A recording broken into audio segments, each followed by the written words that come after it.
성경 말씀 보시겠습니다. 오늘 은혜 받을 말씀은 신약 성경 고린도후서 1장 1절 말씀부터 11절까지입니다.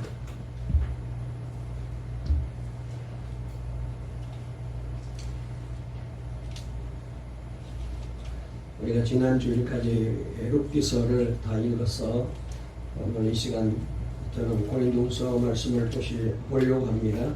고린도후서 1장 1절 말씀부터 11절까지입니다. 신약 성경 285페이지에 있는 말씀, 신약 성경 285페이지에 있는 말씀, 고린도후서 1장 1절부터 11절까지 우리 다 같이 함께 말씀을 읽도록 하시겠습니다. 다 같이 읽겠습니다. 우리 영상으로 예배드리는 분도 같이 읽으실까요? 시작.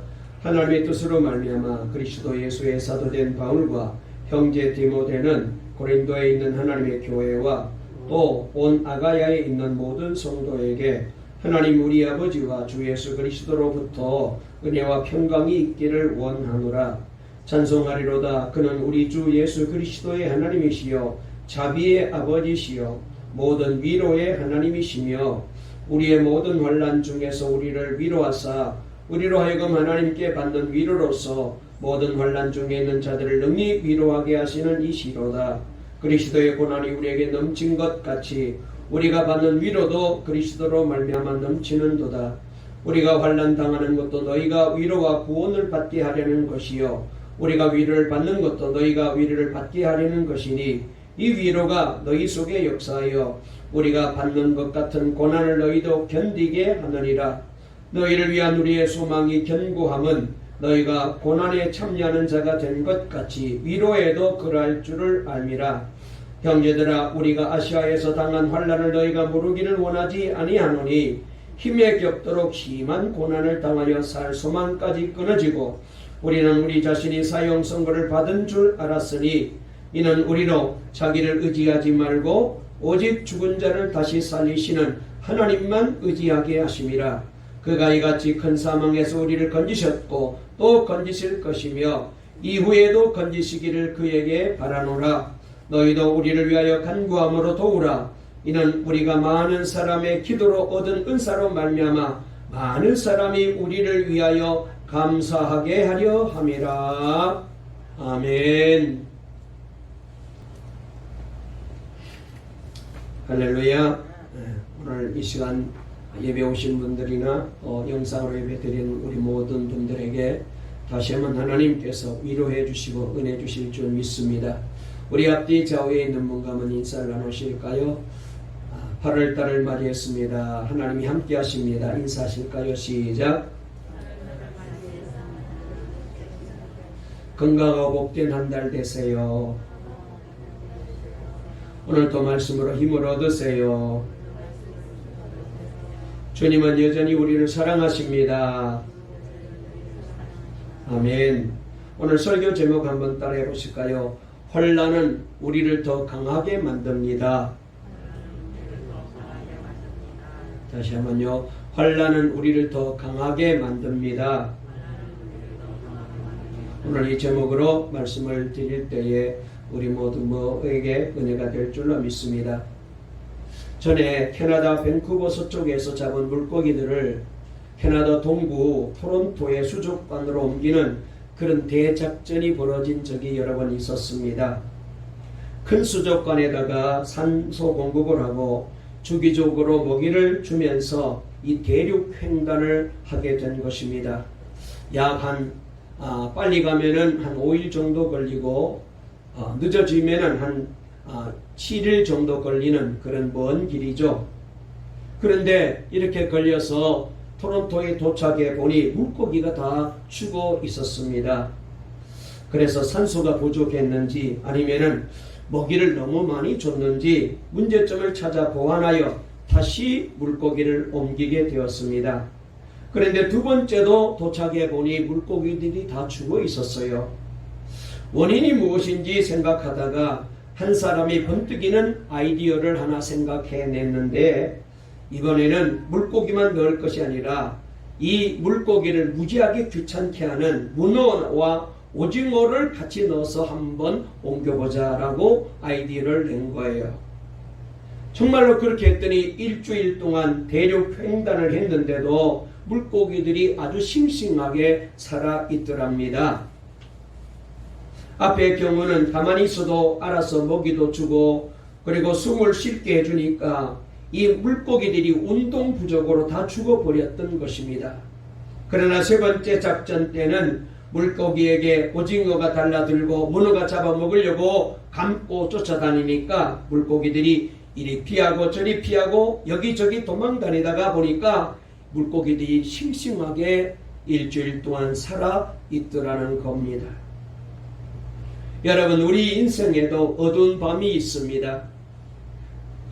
좌절과 실패라는 밤이 있기도 하고 이별의 고통이라는 그런 어둠이 찾아올 때도 있고 그리고 질병과 죽음이라는 밤도 우리에게 엄습해 올 때도 있고 그리고 가난과 좌절이라는 밤 등 여러분 우리가 인생을 살아보게 되면은 이 수도 없는 어두움의 밤들이 마치 파도처럼 우리 가정에 우리 인생에 밀려오고 있는 것을 보게 됩니다. 많은 사람들은 그 밤을 피해 가기 원하고 항상 밝은 햇빛만 보기를 원하잖아요. 우리 가운데 인생의 어두운 밤을 좋아하는 사람 누가 있습니까? 인생의 고난과 실패와 질병을 만나기를 원하는 사람은 누가 있어요? 아무도 없어요. 모두가 다 나는 내 인생은 언제나 햇빛 가운데 빛 가운데로 밝은 가운데 살아가기를 원합니다. 하지만 캄캄한 밤이 없으면 오랜 시간 우리는 향해 달려온 별빛조차도 볼 수가 없습니다. 별이 뜨지 않는 밤은 아름답지 않듯이 밤이 없는 인생은 오히려 더 연약하고 그리고 인내력을 키울 수가 없는 것입니다. 그래서 성경 야고보서 1장 3절에 보면은 이는 너희 믿음의 시련이 인내를 만들어내는 줄 알미라 그랬습니다. 여러분, 우리가 시련을 겪고 고난을 겪고 어둠의 밤을 만나게 되면은 힘들고 어렵지만은 이 일로 인하여서 인내심을 길러내게 되고 주님을 의지하게 만드는 신앙의 사람, 믿음의 사람으로, 기도의 사람으로 우리를 만들어 가게 되는 것입니다. 욥기서 23장 10절 말씀에도 나의 가는 길을 그가 아시나니 그가 나를 단련하신 후에는 내가 정금같이 나오리라 라고 고백했습니다. 여러분, 우리가 살다 보면 우리 인생과 삶 속에도 이렇게 쇠붙이를 녹이는 단련하는 용광로와 같은 불같은 시험들이 얼마나 많습니까? 그런데 단단하고 여러분 그리고 아주 고귀한 쇠붙이는 이 뜨거운 불에 잘 견뎌내서 단련된 후에 그런 이제 단단한 쇠붙이가 되고 연장이 되고 그리고 귀한 도구가 만들어지게 되는 것입니다. 주님이 재림하실 때까지 우리는 이 세상 사는 동안에 이 세상 폐잔병인 사탄 마귀가 공중 권세를 잡고 있습니다. 여러분, 사탄 원수 마귀가 우리에게는 무서운 존재이긴 합니다만 분명히 기억하십시오. 이 사탄 원수 마귀의 정체는 이미 폐잔병이에요. 이미 우리 주님께 패하였어요. 폐잔병이기 때문에 여러분 우리에게 그렇게 위력을 발휘할 수가 없습니다. 그렇기 때문에 우리는 이 세상 사는 동안에 그들과 맞서 싸우지 않으면 안 됩니다. 그들이 있는 것이 우리에게 불이익이 아니라 더욱 나를 연단시키고 나의 믿음을 나의 신앙을 더 강하게 만들어 주시고 그리고 하나님께로 더 가까이 나가게 만들어 주는 기회가 되는 거예요. 그리하여 주님과 함께 짜릿하게 승리하여 승리의 계가를 부르면서 살 수 있는 것이 바로 예수 믿고 구원받은 우리 그리스도인들 저와 여러분들입니다. 고양이 한 마리가 어쩌다가 우물에 빠져서 올라오지 못하고 울고 있었습니다. 봤더니 우물벽에 붙어가지고 아둥바둥하면서 거기서 살아나려고 애를 쓰면서 버티고 있는 모습을 보고 사람이 고양이를 구해주려고 큰 막대기를 고양이가 붙어있는 벽으로 갖다 대면서 타고 올라오라고 했어요. 그런데 이 고양이가 말이죠, 막대기를 갖다 대니까 자기를 해코지하는 줄 알고 그 나무를 찾고 피하기만 하고 나무를 타고 올라올 생각을 안 하는 거예요. 그냥 내버려 두면 안 되겠다 싶어가지고 할 수 없이 막대기로 억지로 벽에 붙어있는 이 고양이를 살짝 밀어 건드렸더니 그만 고양이는 물속에 떨어져서 빠졌습니다. 그런데 그렇게 물속에 빠져서 호응되는 이 고양이를 향하여 다시 막대기를 갖다 댔더니 그제서야 얼른 이 고양이가 막대기를 타고 올라오는 거예요. 여러분, 이러하듯이 우리도 완전히 물에 빠져 절망하지 않게 되면은 않게 되기 전까지는요, 하나님을 찾으려고 하지 않아요. 내가 가지고 있는 재주를 의지하고, 내가 가지고 있는 힘을 의지하고, 내가 가지고 있는 능력을 의지하고, 내 주변에 있는 사람들을 의지하고, 하나님을 의지하려고 하지 않아요. 그래서 우리 하나님께서는 우리에게 때로는 우리를 물속에 빠뜨리는 거예요. 그래야 주님을 전적으로 의지하니까. 내가 잘나고 능력이 있기에 내 힘으로 잘 살고 있고 내 능력으로 어떤 문제도 해결할 수 있다라고 자만하며 살아가는 것이 우리들입니다. 그렇기 때문에 하나님은 우리가 절망할 때를 기다리고 계셔요. 절실하게 하나님을 찾기를 원하고 계십니다. 완전히 전적으로 주님을 의지하기를 원하셔요. 그런데 우리는 참 어리석게도 절망과 고난에 빠질 때 비로소 나의 자신의 무능과 나의 무지와 나의 죄인임을 그제서야 깨닫는 거예요. 괜찮을 때에, 건강할 때에, 잘 나갈 때에 이 은혜를 깨닫고 하나님 앞에 감사하며 주님 의지하고 살면 얼마나 좋겠어요. 그런데 저도 그렇고 여러분도 마찬가지입니다. 우리는 이렇게 참 고약하기 짝이 없는 죄인들입니다. 개나 소나 말 같은 짐승은요, 물에 빠졌을 때 헤엄치는 법을 배운 적이 없지만은 잘도 헤엄치면서 살아남잖아요. 그런데 만물의 영장인 인간은 헤엄치는 법을 배우지 않고 물에 빠지면은 허죽거리다가 그만 물속에 빠져 죽고 말아요. 물에 빠졌을 때 어떻게 하면 됩니까? 온몸을 물에다가 맡기면 되잖아요. 수영을 맨 처음으로 배우러 가게 되면은 맨 처음에 배우는 게 뭐냐면 물에다가 자신의 몸을 맡기는 일부터 시작하게 만들어요. 자꾸 힘을 주게 되면은 물속으로 몸이 자꾸 가라앉아요. 그렇게 되면 물에 빠지게 됩니다. 어떻게 됩니까? 편안한 마음으로 힘주지 말고 물에다가 내 몸을 맡기면 저절로 몸이 물에 떠요. 안 빠져 죽어요. 그런데 우리 인간들은 물에 빠지면은 살아나려고 발버둥 치다가 결국은 힘주다가 물에 빠져 죽고 말아요. 온몸을 물에 맡기면은 살 수 있을 터인데, 여러분, 그러한 것처럼 신앙생활도 내 인간의 힘을 빼고 하나님께 완전히 맡기고 의지하는 법을 배우면 그때부터요, 우리의 아버지요, 우리의 주인이신 하나님이 내 인생과 삶 속에 개입하셔서 전능하신 능력으로 역사하시고 인도해 주십니다. 우리가 룻기서를 공부하면서 배웠잖아요. 나오미와 룻이 모든 것을 내려놓고 전적으로 하나님께 맡기니 그때부터 하나님이 개입해서 보아스를 만나게 만들어주시고 결혼해서 가정을 이루게 해주시고, 그리고 그 몸에서 여러분 우리가 잘 아는 다윗의 할아버지가 태어나게 만들어 주셨잖아요. 위대한 사람은 결코 고난이 없이 태어나지 않아요. 보세요. 보물섬의 작가 스티븐슨은 혈액 말기의 고통 속에서 이 명작을 집필했다고 알려지고 있잖아요.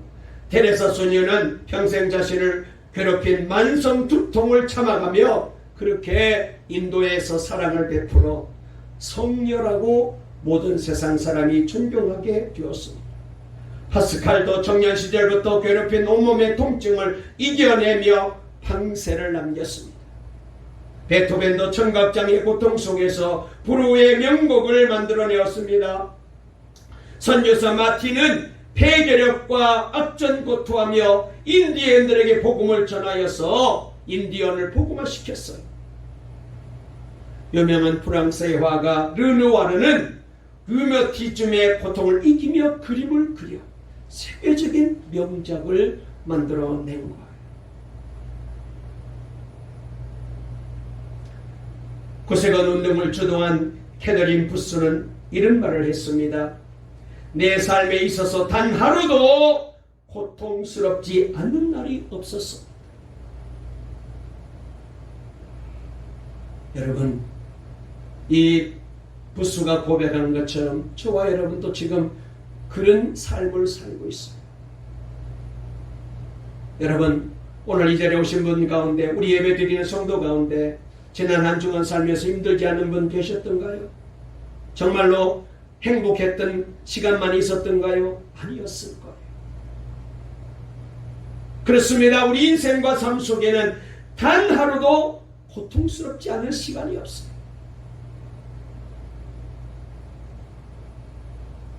나무나 풀은 작은 불씨에도 쉽게 타버리는데 금과 은은 아무리 큰 불에도 쉽게 타지 않습니다. 왜요? 고난의 터널을 통하여서 연단되고 연단되었기 때문에 안 녹아요. 그러듯이 여러분, 불같은 시련을 통해 우리의 자아가 깨지고 회개하고 통회할 때에 금같은 사람, 은같은 믿음의 사람, 보석같은 하나님의 백성들로 우리 모두가 다시 한번 우뚝 일어나게 될 것입니다. 이런 사람들을 통해서 이 세상은 아름다워지고요, 변화되고 살만한 곳이 되고 하나님의 영광이 충만하게 되는 것이죠. 파란 하늘을 살아가는 우리 동강의 모든 성도들의 삶 속에 이 은혜가 임하시기를 주의 이름으로 축원합니다. 그래서 로마서 8장 17절 18절 말씀에 보게 되면은 자녀이면 또한 상속자 곧 하나님의 상속자요 그리스도와 함께한 상속자니 우리가 그와 함께 영광을 받기 위하여 고난도 함께 받아야 할 것이니라 생각하건대 현재의 고난은 점차 우리에게 나타날 영광과 비교할 수 없도다 그랬어요. 영광을 받으려면 반드시 고난을 거쳐야 된다는 거예요. 때로는 해와 달과 별들도 보이지 않고 한 치 앞도 내다볼 수 없는 어둠이 덮칠 때에 건강을 잃어버리게 되고 신음하게 될 때에 사업에 실패해서 재물을 다 잃고 빈털터리가 되었을 때에 이렇게 고통당할 때 우리는 이때 바울처럼 예수님께 바짝 붙어 예수님의 능력을 믿고 예수님이 부어주실 은혜를 섬하며 희망을 가져야 돼요. 고난의 중심에는요 언제나 우리 예수님이 거기서 계심을 기억하십시오. 여러분, 예수님은요 고난 가운데 계시는 분이십니다. 여러분, 잘되고 형통하고 그리고 기쁘고 모든 일이 좋아서 정말로 웃음꽃이 만발하고 행복한 시간에 여러분 거기에 주님은 잘 계시지 않아요. 그래서 주님을 만나려면 고난 가운데로 들어가야 돼요. 나의 저한 환경을 가장 잘 아시고 나의 어려움과 나의 눈물을 가장 잘 아시는 분이 바로 예수님이시잖아요. 나와 함께 고통하시고 끝까지 나와 함께 하시는 분이 예수님이시잖아요. 나의 고난 뒤에 항상 계시니 나를 위해 중보 기도해 주시는 예수님을 믿고 사탄의 어떤 공격에도 싸워 이길 수 있도록 단련되고 저와 여러분 모두가 정금같이 되어 주님 앞에 서는 그날이 있기를 간절히 주의 이름으로 축원합니다. 오늘부터 고린도후서를 통하여 주님이 주시는 말씀을 들으려고 합니다. 지금 우리가 이 코로나 때문에 견디기 어렵고 힘들게 우리가 살아가고 있습니다. 제가 인터넷을 통하여 잠깐 뉴스를 봤더니 영국의 유명한 과학자들이 진단을 하고 발표를 했는데 이 코로나는 이제는 종식되기가 어렵다라고 진단했어요. 마치 감기와 같이 언제든지 우리 주변에 머물러 있을 거라는 거예요. 이제는 이 코로나를 우리가 벗어날 수 없어요. 그리고 이 코로나가 우리를 괴롭히는데 심할 때는 몇천 명씩, 몇만 명씩, 몇십만 명씩 생명을 잃게 만들 거라고 했어요. 지금까지도 우리가 살아오면서 힘들고 어려웠는데 여기에 코로나까지 겹쳐서 얼마나 우리가 살기가 어려운지. 그래서 만나는 사람들마다 정말로 사는 게 너무 힘들다. 목사님들도 목회하기가 어렵다고 모두들 말씀하고 계셔요. 그런데 여러분, 이 어려울 때에, 이 환난의 때에, 이 고난의 때에 우리는 어떻게 해야 이 고난을 잘 이길 수 있을까요? 하나님의 말씀에 귀를 기울여야 돼요. 주님이 뭐라고 말씀하시는지 주님의 말씀을 들어야 답이 나와요. 여러분, 고린도후서는 너무나 유명하고 은혜로운 말씀들이 많이 소개되고 있습니다. 그러나 사도 바울의 목회자로의 마음속 깊은 상처와 아픔이 담겨져 있는 성경책이기도 합니다. 우리가 전에 이미 고린도전서와 고린도후서에 대하여 제가 말씀을 드린 적이 있는데, 여러분, 그런데 이 고린도전서를 보게 되면은 이 고린도 교회가 여러 가지 자랑스럽고 그리고 장점들도 많이 있었지만은 문제점도 못지않게 너무나도 많은 교회였잖아요. 그런데 바울이 말이죠, 이 교회를 통하여 보배 같은 믿음의 열매를 맺게 되는 거예요. 그래서 고린도후서 말씀을 통해서 어려운 때를 이길 힘을 우리 모두가 얻게 됩니다. 사도 바울이 고린도 교회를 개척했지만은 고린도 교회는 여러 가지 시험과 분열로 사도 바울을 힘들게 했습니다. 제자 디모데를 통하여 고린도 전서를 보내어 주 안에서 사랑이 제일이라고 저들에게 권면했지만은 고린도 교회는 이 다툼이 끊어지지 않아요. 서로 사랑해라, 사랑이 제일이다. 교회 안에서 분쟁이 있어서 사랑으로 하나가 되라고 말했지만은 전혀 그렇게 되지를 못했어요. 계속해서 파가 갈라지고 우리가 잘 아는 대로 베드로파, 그 다음에 바울파, 그 다음에 예수파, 아볼로파, 얼마나 분쟁이 많이 일어났습니까? 그래서 결국 사도 바울이 직접 고린도 교회를 방문하였는데, 그런데 환영받은 게 아니었어요.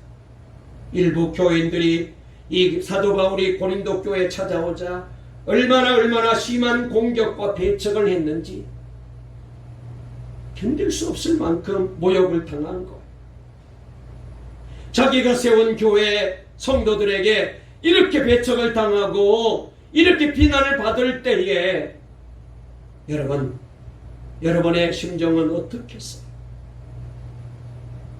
그래서 결국 다시 방문하기로 하고 고린도 교회를 떠날 수밖에 없었는데, 다시 갈 수 있는 여건이 되지 못하여 아주 강한 책망의 편지를 디도편에 보낼 수밖에 없었습니다. 다행히 사도 바울의 편지를 받은 고린도 교회 교인들이 그제서야 회개하고 돌이켰다는 소식을 디도편에 듣고 사도 바울이 쓴 편지가 바로 고린도후서입니다. 이 편지는 고린도 교회 안의 문제에 대한 답이었지만 고린도전서와 달리 사도 바울 자신에 대한 오해와 비난에 대하여 해명하는 편지이기도 합니다. 그래서 사도 바울 자신에 대한 간증 설교와 같이 너무나도 귀한 은혜가 담긴 말씀이 바로 이 고린도후서입니다. 고린도후서의 은혜로운 말씀들이 어떤 맥락에서 나온 것인지를 알게 되면은 이 말씀이 바로 이런 어려움 중에 나온 말씀이로구나, 우리에게 더 큰 은혜가 될 거예요. 고린도 교회 안에 사도 바울을 비난하고 공격하던 이들은 유대 배경을 갖고 율법주의적 신앙을 가진 이들로서 사도 바울은 거짓 사도이기에 사도 바울이 전한 복음도 거짓 복음이라고 저들은 교회 성도들에게 소문을 퍼뜨렸어요. 바울이 전한 복음이 가짜 복음이라고 사람들에게 이 말이 자꾸 전해지고, 그리고 이 말에 사람들이 동조하기 시작합니다. 교회 안에 큰 혼란이 일어나게 되었어요. 바울이 가짜고 바울이 전한 복음도 가짜라는 것. 그들은 소수였지만은요, 목소리가 큰 사람들이었기 때문에 교회 분위기를 좌우지했습니다. 여러분, 교회 안에 이게 문제. 한두 사람의 그 잘못된 생각과 말이 교회 전체를 흔들어 놓을 때가 많아요. 저도 목회하면서 우리 교회 성도들이 많았을 때에 한두 사람이 참 힘들게 했던 적이 많이 있습니다. 결국 그 사람들이 통조해서 따라가는 경우들이 많이 있었어요. 그런 상황이었기에 사도 바울은 편지 시작 부분에서 자신이 사도임을 분명하게 선포하고 밝히고 있습니다. 자, 우리 다 같이 본문으로 돌아가서 1장 1절 말씀 다 같이 한번 읽어보실까요? 1장 1절부터 2절까지 있는 게 좋습니다. 시작. 하나님의 뜻으로 말미암아 그리스도 예수의 사도된 바울과 형제 디모데는 고린도에 있는 하나님의 교회와 온 아가야에 있는 모든 성도에게 하나님 우리 아버지와 주 예수 그리스도로부터 은혜와 평강이 있기를 원하노라. 아멘. 여기 말씀해 보니까 사도 바울은 자신을 분명하게 소개합니다. 하나님의 뜻으로 말미암아 그리스도 예수의 사도가 된 나 바울이라고 표현했어요. 이것은 사도 바울의 자존심 때문이 아니라 자신이 전한 복음이 진정한 진리의 복음임을 밝히기 위함이었습니다. 고린도 교회 교인들이 사도 바울을 배척하고 복음을 거짓 복음이라고 공격했지만 고린도 교회 성도들을 대하는 이 사도 바울의 태도는 언제나 한결같이 믿음이고 사랑입니다. 목회자도 사람이기 때문에 계속해서 배척을 당하고 시달림을 당하고 비난을 당하게 되면 그 사람이 미워질 수 있잖아요. 그런데 오늘 사도 바울은 그렇지 않아요. 참 그래서 대사도 바울이라고 대사도라고 말하는지 몰라요. 아마 저 같았으면 그렇게는 못했을 거예요. 그래서 여기 1절 말씀에 보게 되면 고린도 교회를 향하여 하나님의 교회라고 불렀어요. 여러분, 우리가 읽을 때는 그냥 잃어버릴 수 있는데 이 말이 얼마나 귀한 말인지. 하나님의 교회. 그리고 고린도 교인들을 가리켜서 뭐라고 부르느냐? 성도라고 불렀어요. 성도. 못된 사람이라고, 그리고 아주 이기적인 사람이라고 이렇게 욕하지 않고 성도라고 불렀어요. 그래서 고린도에 있는 하나님의 교회와 온 아가야에 있는 모든 성도에게 내가 이 편지를 쓴다. 이렇게 자신을 소개하면서 편지 쓰는 이유를 밝히고 있습니다. 이것은 사도 바울이 고린도 교회를 자신의 눈이 아니라 주님의 눈으로 보고 있음을 말해줍니다. 바울도 사람이기 때문에 사람의 생각으로 감정으로 대하면은 절대로 이런 말이 못 나오죠. 그런데 바울은 언제나 주님의 눈으로 교회를 보고 사람들을 본 거예요. 고린도 교회에 많은 문제가 있고 교인들은 미성숙했지만 교회와 성도들 안에 여전히 함께 하시고 역사하시는 주님을 바라본 것입니다. 우리도 문제 많은 교회, 마음에 들지 않는 교인, 변화되지 않는 가족을 볼 때마다 예수님의 눈으로 보아야 돼요. 안 그러면은 자꾸 비난하게 되고, 그리고 책망하게 되고, 속상하게 되고, 예수님의 눈으로 봐야 돼요. 못마땅하지만은 마음에 들지 않지만 예수님의 눈으로 봐요.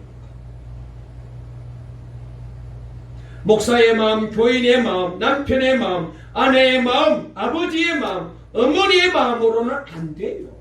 안 됩니다. 내가 아무리 마음이 너그럽고 사랑이 많아도요, 사람이기 때문에 안 돼요. 목사의 마음으로도 안 돼요. 어떻게? 주님의 마음으로 봐요.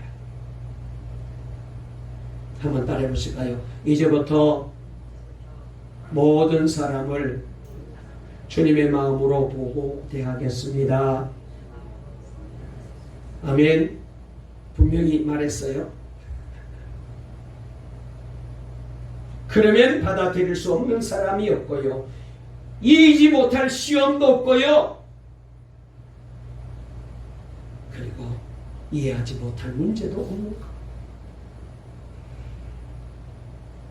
생각해보세요. 목숨을 걸고 안 입고 안 먹으면서 온갖 정성을 다해 힘들게 키운 자식으로부터 여러분, 그 자식이 부모님을 배신하고 그 부모님을 버릴 때에 버림받은 부모님의 마음이 얼마나 가슴이 아프겠어요. 내가 저런 자식을 위해서 그렇게 애를 썼나? 저게 내 자식 맞나?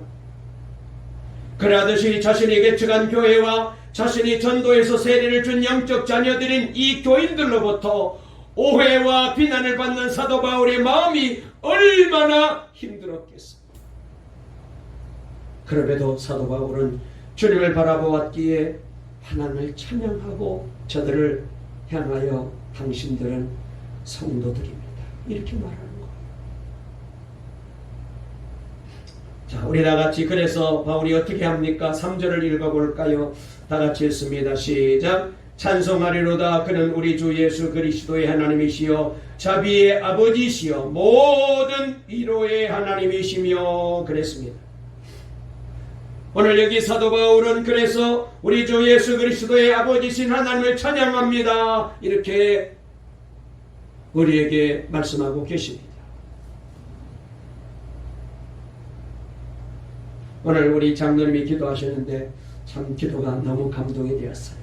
힘들고 어렵지만은 우리 모두 이겨낼 수 있습니다, 주님을 찬양합시다, 그런 기도를 드리셨는데, 여러분 그렇습니다.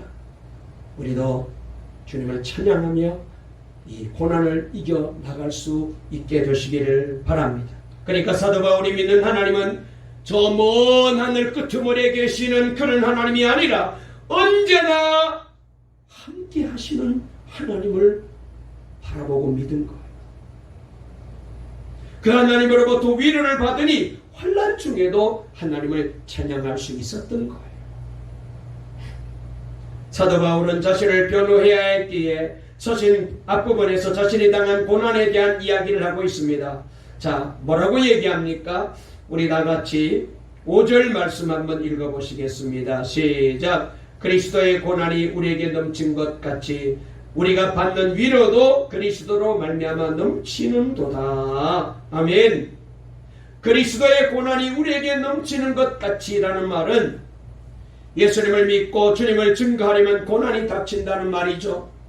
주님을 증거하면 할수록 고난은 더 커지게 되죠. 그런데 그러기만 한다면 어느 누구도 예수님의 부활을, 예수님의 복음을 전할 수 없습니다. 계속해서 고난만 받다가 끝난다면 얼마나 힘들겠어요. 그런데 오늘 바울이 우리에게 말하는 것은 고난만 넘치는 게 아니라는 거예요. 그리스도로 말미암아 위로도 넘친다는 거예요. 그렇기 때문에 여러분, 주를 위해서 고난받는 것을 우리는 넉넉히 견딜 수 있어요. 왜? 이 고난 후에 주님의 위로가 있기 때문에.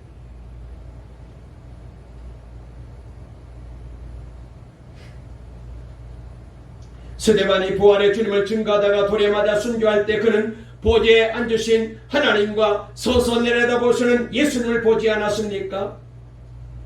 자, 바울이 어떤 고난을 당했는지 또 그 뒤에도 나오는데 우리 8절 9절 한번 읽어보시겠습니다. 시작. 형제들아, 우리가 아시아에서 당한 환난을 너희가 모르기를 원하지 아니하노니 힘에 겹도록 심한 고난을 당하여 살 소망까지 끊어지고 우리는 우리 자신이 사형 선고를 받은 줄 알았으니 이는 우리로 자기를 의지하지 말고 오직 죽은 자를 다시 살리시는 하나님만 의지하게 하심이라. 아멘. 여기 말씀해 보니까 바울은 아시아에서 힘에 겹도록 심한 고난을 당하여 살 소망까지 끊어졌고 심지어 사형 선고 죽는 줄 알았다는 거. 그때 하나님께서 환난에서 사도 바울을 건져주셨는데 사도 바울이 주님께 하나님께서는 왜 나를 이처럼 심한 고난과 절망과 죽음의 문턱에까지 몰아넣으십니까? 질문했던 것 같습니다. 그리고 그 답을 들었어요. 뭐라고요? 9절에 잘 나와 있어요. 이렇게 고난의 골짜기로 바울을 몰아넣은 것은, 그렇게 된 것은 저와 여러분이 바울이 우리 자신을 의지하지 말고 죽은 자를 다시 살리시는 하나님만, 주님만 의지하고 살게 하십니다. 그래서 우리로 하여금 고난의 골짜기에 사도 바울을, 저와 여러분들을 몰아넣은 것. 이것이 고난당할 때 우리에게 주신 답입니다. 환난이 우리를 더 강하게 하는 것.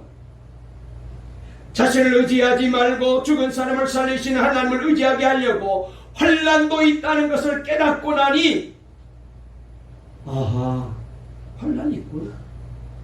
깨닫고 나니까 앞으로 닥칠 어려움에 대한 두려움이 사라지게 되었어요. 두렵지 않아요. 그래서 10절에 이렇게 고백합니다. 우리 다같이 10절 말씀 읽어보실까요? 시작. 그가 이같이 큰 사망에서 우리를 건지셨고 또 건지실 것이며 이후에라도 건지시기를 그에게 바라노라. 아멘. 이 다음에도 내가 환난을 당하고 어려움을 당하게 되면은, 지난번에도 건져주셨는데 이번에도 앞으로도 건져주실 것입니다. 믿습니다. 그러니 여러분, 이런 주님의 역사가 있는데 고난이 온다고 두렵기만 하겠어요? 무섭기만 하겠어요? 내 힘으로 해결하려고 한다면 어렵고 힘들고 무섭겠지만 주님이 건져주셨거든요. 그래서 사도 바울은 오늘 여기 말씀해 보니까 희망을 하나님께 두고 있는 것. 앞으로도 건져주시리란 희망을 하나님께 두었습니다.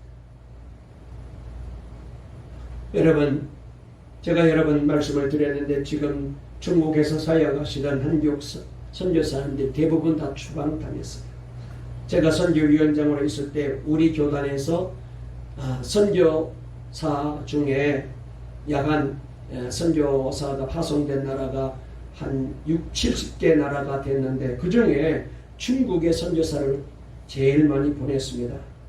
그래서 그때 제가 선교위원장 할 때 중국의 우리 교단 선교사님만 약 한 120명, 120가정 정도 됐어요. 참 많은 분들이 활동을 하고 크게 사역을 하고, 그 중에서는 우리 교회에서 파송한 김선교 선교사님 항주에서 큰 교회를 세우시고 얼마나 목회를 잘했습니까? 중국 각 성마다 다 지교회를 세우려고 목표를 하고 우리도 그 일을 위해서 함께 기도했는데 그분도 쫓겨나죠.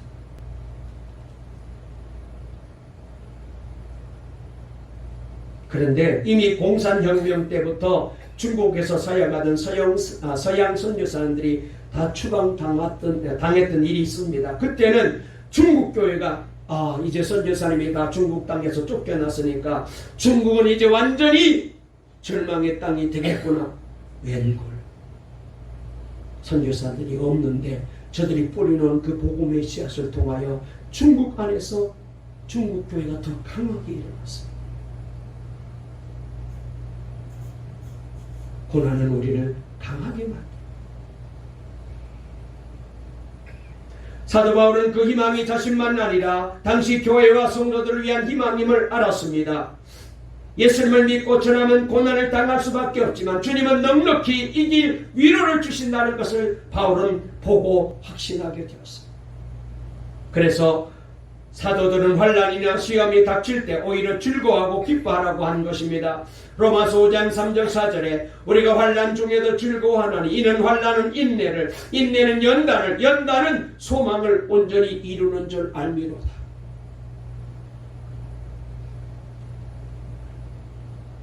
우리 교회는 한때 말할 수 없는 어려움을 겪은 교회입니다.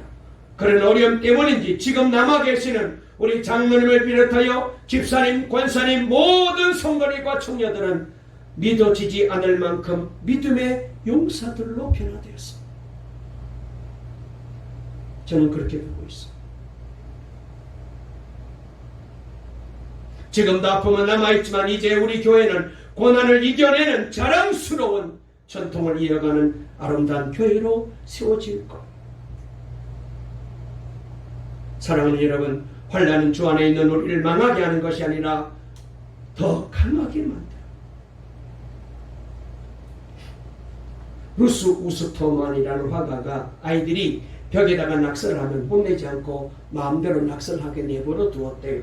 그리고는 아이들이 낙서한 데다가 색깔을 입혀가지고 아름답고 멋있는 한 편의 그림을 이렇게 만들어서 모든 아이들이 놀라게 만들어주고 기쁘게 해 주었다는 거예요. 그런데 말이죠, 이런 놀라운 장면을 가지고 이진희 목사님이라는 분이 광야를 살다 두 번째 책이 광야를 일탈하는 책을 이분이 이제 썼는데요. 그 책에 보면은 이분이 이제 화가들이 아이들이 막 낙서해 있는데 그 낙서를 못하게 하지 않고 그냥 내버려 뒀다가 나중에 거기다가 이 화가가 예쁘게 색깔을 칠해가지고 아름다운 그림을 만들어내듯이 이분이 이 이야기를 요셉에게다가 적용을 했는데 이렇게 말했어요. 하나님은 낙서를 작품으로 바꿀 수 있는 분이다. 요셉의 창세기 50장 20절에서 하나님은 그것을 손으로 바꾸사라고 하였다. 사람들이 요셉의 그림을 망쳐놓았다. 요셉의 형제들, 미디안 상인들, 보디발과 그의 아내 등등 이들로 인해 요셉의 인생의 그림이 엉망이 되었다. 그런데 하나님께서는 이 망쳐진 요셉의 인생 그림을 멋있게 바꾸는 거예요. 아멘. 요셉이 꿈을 꾸고 난 다음에 얼마나 그가 꿈에 부풀어 있었습니까? 그런데 꿈을 꾼 것과는 전혀 다르게 그의 인생길은 파란만장한 고난의 길이었는데 가는 사람마다 다 요셉을 괴롭히는 사람밖에 없었어요. 다 인생이 망가졌어요. 엉망진창됐어요. 그런데 하나님은 거기다가 화가의 솜씨로 요셉의 인생을 멋지게 아름답게 그림으로 표현해 주신 겁니다. 그래서 요셉이 말하잖아요. 형님들, 나를 애굽에 팔았다고 걱정하지 마십시오. 형님들이 판 게 아니라 하나님이 하셨습니다. 하나님은 형님들이 나에게 악으로 대하셨지만 하나님은 그것을 나에게 선으로 바꿔주셨습니다. 여러분, 누군가가 여러분의 인생의 그림을 엉망으로 만들어 놓았습니까? 여러분의 인생을 엉망으로 만든 사람만 원망하지 마시고 낙서투성이인 우리의 인생을 멋진 작품으로 만드실 하나님을 바라보고 믿어야 돼요. 요셉이 그랬고, 모세가 그랬고, 한나가 그랬고, 루시 그랬고, 다윗이 그랬고, 바울이 그랬어요. 환난 중에라도 누군가 한 사람이라도 옆에 있어주면 얼마든지 견딜 수가 있습니다. 그런데 여러분, 하물며 만왕의 왕이신 예수님이 날마다 우리와 함께 하신다면, 이 사실이 믿어진다면 여러분, 모든 고난도 두려움도 사라질 것입니다. 오늘 8월을 출발하면서 예배드리는 우리 동방의 모든 성도들에게 다시 한번 이 은혜가 임하여 바울이 환난을 통하여 강화해지게 되고, 요셉이 환난을 통하여 멋진 인생으로, 다윗이 환난을 통하여 멋진 하나님의 사람으로 세워지게 될 것처럼 저와 여러분의 인생과 삶 속에도 이런 은혜와 축복이 임하시기를 간절히 주의 이름으로 축원합니다. 축원합니다. 살아계신 하나님 아버지, 감사합니다. 오늘도 좋은 날, 복된 날을 주시고 우리를 사랑해 주셔서 주님의 거룩한 잔에 올라와 예배하게 도와주시니 감사합니다. 그렇습니다. 환난은 우리를 더 강하게 하나님의 사람으로 키워내고 만들어내고 연단되게 하는 줄로 믿습니다. 아버지 하나님, 우리들도 환난이 없기를 바라지만 그러나 우리 인생에는 단 한순간도 환난이 없을 때가 없습니다. 그런데 아버지 하나님께서 우리에게 환난을 주시는 것은 우리로 하여금 하나님만 의지하고 주님만 의지하게 만드시기 위함이요. 그리고 하나님께서는 거기서 끝나는 것이 아니라 환난을 당할 때마다 늘 우리와 함께 계셔서 우리로 하여금 환난 가운데서 건져주시고 환난 가운데서도 위로해 주시는 분이신 줄 믿습니다. 그러므로 주를 위하여 당하는 환난 넉넉히 이길 줄로 믿습니다. 이 믿음으로 8월 한 달을 이기게 도와주시고 이 코로나 시대 환난의 시대에 넉넉히 이기고 승리하는 동강의 모든 성도들 다 되게 도와주실 줄 믿사옵고 예수님의 이름으로 간절히 기도 올리옵나이다. 아멘.